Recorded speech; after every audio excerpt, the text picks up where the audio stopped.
Hi welcome to Yashika செம்மி kitchen. இன்றைக்கி நம்ம பார்க்க போகிற ரெசிபி ஒரு சைடிஷ் ரெசிபி. இது சப்பாத்தி, பூரி, தோசை, சாதம் எல்லாத்துக்குமே ரொம்ப சூப்பரான சைடிஷ். எப்படி பண்ணலான்னு பார்க்கலாம்.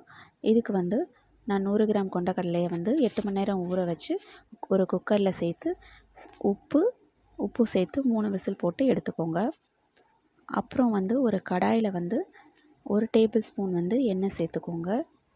நீங்கள் எந்த எண்ணெய் யூஸ் பண்ணுறீங்களோ அதுவே சேர்த்துக்கலாம்.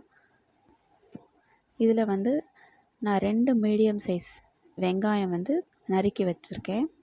அதை சேர்த்துடலாம். இந்த மாதிரி 2 மீடியம் சைஸ் வெங்காயம் எடுத்துக்கோங்க. இதை ஃப்ரை பண்ணிக்கலாம். 100 கிராம் கொண்டக்கடலைக்கு இந்த அளவு சரியாக இருக்கும். இந்த மாதிரி வதங்கினதுக்கப்புறமா நம்ம தக்காளி சேர்த்துக்கலாம். 2 மீடியம் சைஸ் தக்காளி இந்த மாதிரி குட்டி குட்டியாக நறுக்கி எடுத்துக்கோங்க. இதையும் சேர்த்து ஃப்ரை பண்ணலாம். அப்புறம் 6 பல் பூண்டு எடுத்துக்கோங்க. ஒரு சின்ன பீஸ் இஞ்சி நிறைய சேர்க்க வேண்டாம், இந்த அளவு சேர்த்தாலே போதும். இப்போ இதை ஃப்ரை பண்ணிக்கோங்க. கொஞ்சம் ஃப்ரை ஆனதுக்கப்புறமா இதை மிக்ஸி ஜாரில் போட்டு நல்லா பவுடர் பண்ணிக்கலாம். இதான் கிரேவி கொடுக்கும். ஃப்ரை ஆயிடுச்சு. இப்போ இந்த மாதிரி ஃப்ரை ஆனதுக்கப்புறமா நம்ம ஆற வச்சு மிக்ஸி ஜாரில் போட்டு நல்லா ஸ்மூத் பேஸ்ட்டாக அரைச்சி எடுத்துக்கலாம். நல்லா பேஸ்ட்டாக இருக்கணும். இந்த மாதிரி பேஸ்ட்டாக அரைச்சி எடுத்துக்கோங்க. அப்புறம் ஒரு கடாயில் 2 டேபிள் ஸ்பூன் எண்ணெய் சேர்த்துக்கோங்க.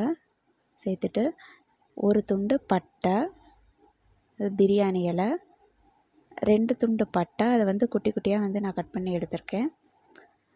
3 ஏலக்காய் சேர்த்துட்டு அதுக்கப்புறம் ஒரு அரை டீஸ்பூன் பெருஞ்சீரகம் சேர்த்துக்கோங்க. பெருஞ்சீரகம் சேர்த்தா நல்லா ஸ்மெல்லாக இருக்கும். இந்த மாதிரி சேர்த்துட்டு இதுக்கப்புறமா நம்ம அரைச்சி வச்ச இந்த பேஸ்ட்டை சேர்த்துடலாம். இந்த மாதிரி ஸ்டேஜில் நீங்கள் மீடியம் ஃப்ளேம்லேயே வச்சுக்கோங்க. இந்த ஃப்ளேம் எல்லாத்தையும் சேர்த்துட்டு இந்த பேஸ்ட் எல்லாத்தையும் சேர்த்துட்டு நல்லா அந்த ஆயிலே குக் ஆகணும்.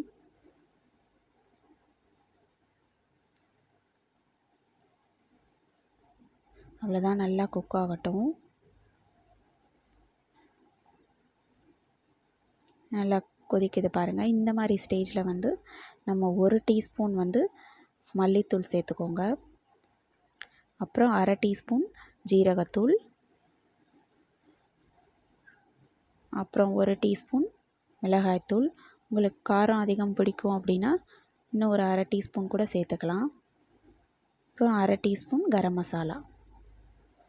அவ்வளோதான். இது எல்லாத்தையும் சேர்த்து நல்லா பச்சை வாசனை போகணும். நல்லா எல்லா பக்கமும் மிக்ஸ் பண்ணிக்கோங்க. இந்த மசாலாக்கள் சேர்த்தாலே ரொம்ப நல்லாயிருக்கும். நம்ம சன்னா மசாலா கிரேவி நல்லா சூப்பராக இருக்கும். இது சப்பாத்தி, அதே மாதிரி இது ப்ரோட்டீன் கண்டென்ட் நிறைய இருக்குது.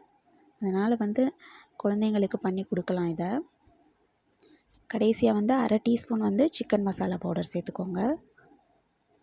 இதுவும் நல்லா குக் ஆகட்டும். இதை மீடியம் ஃப்ளேம்லேயே வச்சு குக் பண்ணுங்கள், இல்லைன்னா கீழே அடிப்பிடிச்சிரும். இப்போ வெந்துருச்சு நம்ம சன்னா. இதை கொஞ்சோண்டு சன்னாவை எடுத்து நம்ம மிக்ஸி ஜாரில் போட்டு நல்லா பேஸ்ட்டாக அரைச்சி எடுத்துக்கலாம்.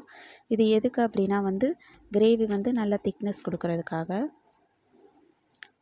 இப்போ மிச்சமுள்ள அந்த சன்னாவையும் தண்ணியையும் சேர்த்துக்கலாம். தண்ணியோடு சேர்த்துக்கோங்க. தண்ணியில் தான் எல்லா சத்தும் இருக்கும். இந்த மாதிரி சேர்த்துட்டு கடைசியாக உப்பு சேர்த்துக்கலாம். ஏன்னா ஆல்ரெடி சென்னாவில் உப்பு சேர்த்ததுனால உப்பு இருக்கும். இப்போ ஸ்டார்டிங்லேயே சேர்த்திங்க அப்படின்னா ரொம்ப உப்பு கரிக்கும். இது நல்லா கொதிக்கட்டும். கொஞ்சம் கொதித்து வர நேரத்தில் நம்ம இந்த பேஸ்ட்டை ஆட் பண்ணிடலாம்.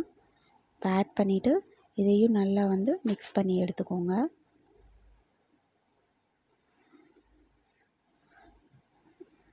இப்போ கிரேவி கொஞ்சம் திக்காக இருக்கும். இதுவும் நல்லா வந்து கொஞ்சம் கொதிக்கணும். நல்லா கொதிக்க விடுங்க. சேர்த்துட்டு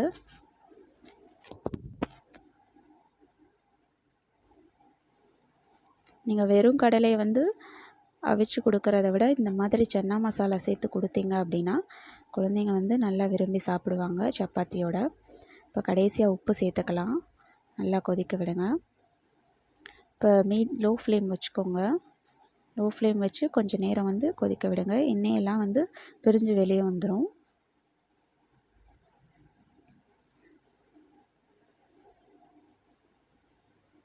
அவ்வளோதான், சூப்பராக ரெடி ஆயிடுச்சு. இப்போ கடைசியாக வந்து நம்ம மல்லித்தூள் வந்து சேர்த்துக்கலாம். மல்லி இலை சேர்த்துக்கலாம். மல்லி இலை தூவிட்டு ஃப்ளேமை வந்து ஆஃப் பண்ணிடலாம். நம்ம இதை வந்து கொஞ்சம் மிக்ஸ் பண்ணிக்கோங்க. நீங்கள் இதை சப்பாத்தியில் வந்து அப்படியே ஊற்றி ரோல் பண்ணி கொடுத்தீங்க அப்படின்னா குழந்தைங்க சூப்பராக சாப்பிடுவாங்க. அவ்வளோதான், ரெடி ஆயிடுச்சு. நீங்களும் வந்து வீட்டில் ட்ரை பண்ணி பாருங்கள். எப்படி இருக்குன்னு கமெண்ட் பண்ணுங்கள். என்னோடய சேனல் பிடிச்சிருந்தா சப்ஸ்கிரைப் பண்ணுங்கள். உங்களுடைய ஃப்ரெண்ட்ஸ் அண்ட் ரிலேட்டிவ்ஸ்க்கு ஷேர் பண்ணுங்கள். தேங்க்யூ.